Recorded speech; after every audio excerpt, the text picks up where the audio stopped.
Selamat datang di channel kami Santri Junior. Di samping saya telah hadir teman seperjuangan saya, teman main Mobile Legend. iya, yang mana beliau di sini hadir untuk menjadi narasumber kita dalam pembahasan kali ini. Yang mana pada kesempatan kali ini kita akan membahas seputar azan. Menurut pandangan fikih, adzan itu awal mulanya seperti apa? Siap-siap. Berarti kita bahas sejarahnya dulu ya. Sejarahnya dulu. Dari beberapa referensi yang ada itu, dulu masyarakat Madinah itu kebingungan. Oh, berarti setelah Nabi hijrah. Iya betul. Karena masyru'iyahnya adzan itu emang seingat saya tahun 1 Hijriah. Pertama Nabi hijrah. Masyarakat Madinah itu kebingungan. Ini gimana cara tahu waktu sholat? Akhirnya pada saat itu ada beberapa usulan yang diajukan pada Nabi. Ada sebagian kelompok yang mengatakan ya sudah kita menggunakan nakus, lonceng. Nakus itu lonceng. Ya. Kata Nabi jangan, itu mirip dengan kaum sebelah. Nabi menyebutkan agama Nasrani, Yahudi waktu itu. Jadi beliau tidak ingin waktu sholat itu diketahui dengan cara yang sama dengan agama lain.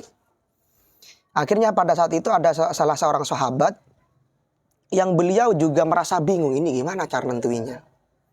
Akhirnya beliau tidur, lalu beliau bermimpi. Dan mimpi itu setelah beliau bangun diajukan pada Nabi. Karena kata Nabi, ya sudah kita menggunakan itu. Nah ternyata isi mimpinya itu adalah adzan itu, seperti yang kita dengar sekarang. Oh berarti bermula dari mimpinya sahabat. Betul.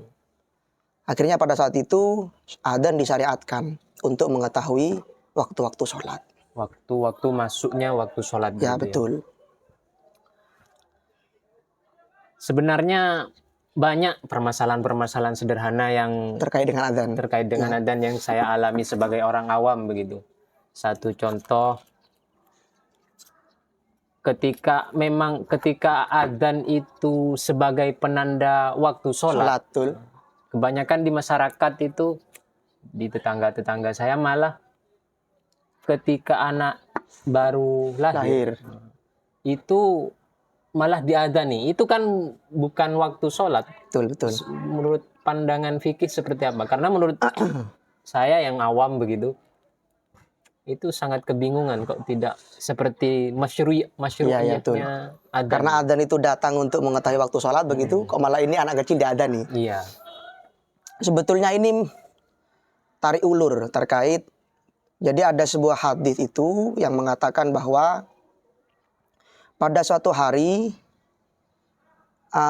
Sayyidah Fatimah di saat melahirkan Husain, wakila ada yang mengatakan saat melahirkan Said Hasan. Said Hasan berarti yang lebih tua. Ya itu Hasan. Nabi itu mengadzani beliau, mengadzani putranya. Lah dari situ ulama memahami bahwa oh berarti adzan itu tidak hanya disyariatkan untuk sholat, melainkan ketika anak kecil baru lahir itu juga sunnah untuk diadzani. Bertendensi pada hadis itu, pada hadis bahwa Nabi pernah mengadzani Said Hasan, wakil Said Husain di saat Sayyidah Fatimah melahirkan beliau. Lah tali ulurnya adalah ulama itu berbeda pendapat mengenai apakah hadis ini sahih atau dhaif. Oh. Di situ tali ulurnya. Akhirnya pada beberapa referensi yang saya temukan itu memang mengatakan bahwa ini hadisnya dhaif. Jadi dari beberapa ruwatnya itu ada satu orang yang dianggap dhaif oleh ulama. Perawinya maksudnya. Perawinya. Oh, iya. Jadi dari salah satu perawinya itu ada yang dianggap dhaif oleh ulama, sehingga ada sebagian orang yang mengklaim oh ini tidak sunnah karena hadisnya dhaif. Tapi meskipun dhaif kan untuk fadhil lama kan nggak masalah.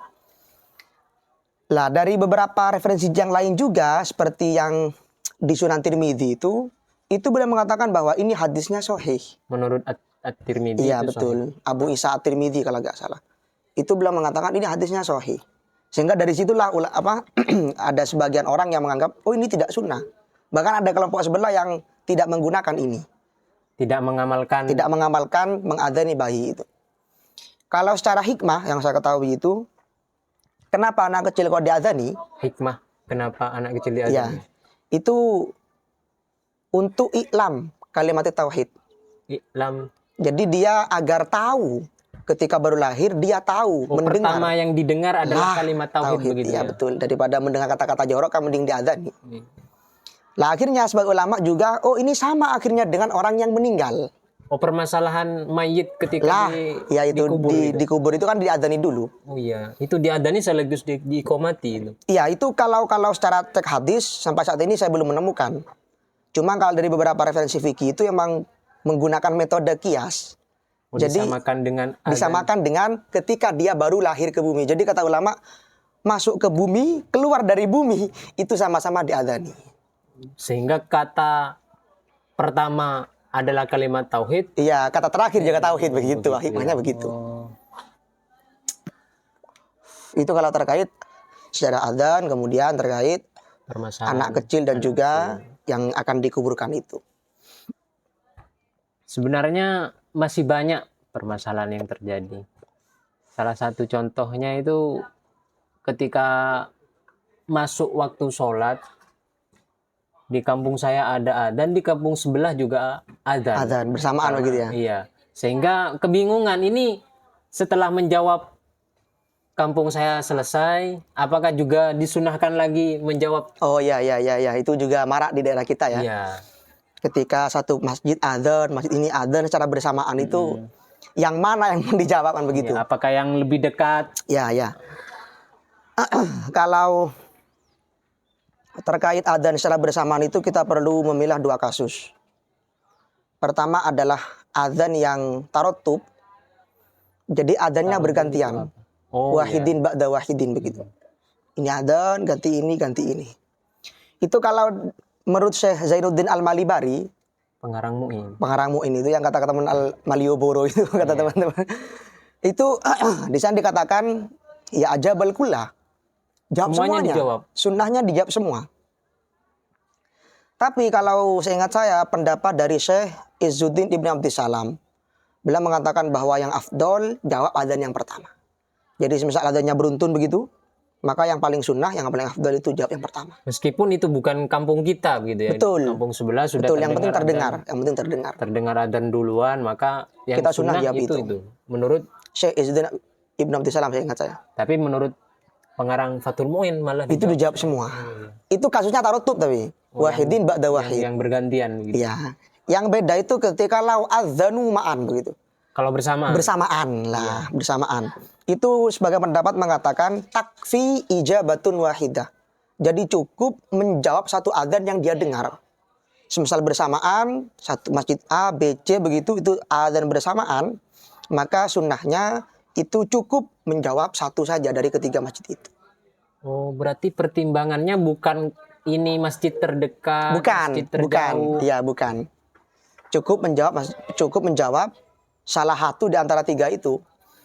Lah yang sering saya alami itu ketika adzannya bersamaan kemudian suaranya gak jelas. Kalau dalam teks kitabnya itu wahtalatot aswatuhum begitu. Jadi suaranya nyampur. Dengar dengan suara lain. Lah, itu adzannya bersamaan, kemudian Same pendengar adzan itu kebingungan ini adzan yang mana karena suaranya campur-campur begitu. Oh iya. Apa tadi bingar bahasanya? Bingar. Iya, bingar itu akhirnya kata ulama la tusannu ijabatuha ulah. Karena lafadznya nggak jelas. Nggak jelas. Sama dengan kayak kunut itu loh. Kunut ketika makmum nggak mendengar secara sharih lafadz yang dikatakan oleh imam, itu kan nggak sunnah baca amin. Kesunahannya bagaimana? Sunnahnya baca unut sendiri. Oh, baca sendiri malah. Iya, karena nggak dengar. Sama dengan ini. Ketika ada adzan, lalu bersamaan suaranya, kemudian Pak Same itu nggak mendengar secara jelas yang mana suaranya, maka tidak sunnah menjawab semuanya. Saya kira hanya itu yang perlu kita obrolkan untuk sore ini. Terima kasih dari penjelasan. Sama-sama. Kak Ito tadi dari berbagai permasalahan telah terjawab. Sekian dari channel ini. Kita berjumpa di kesempatan selanjutnya.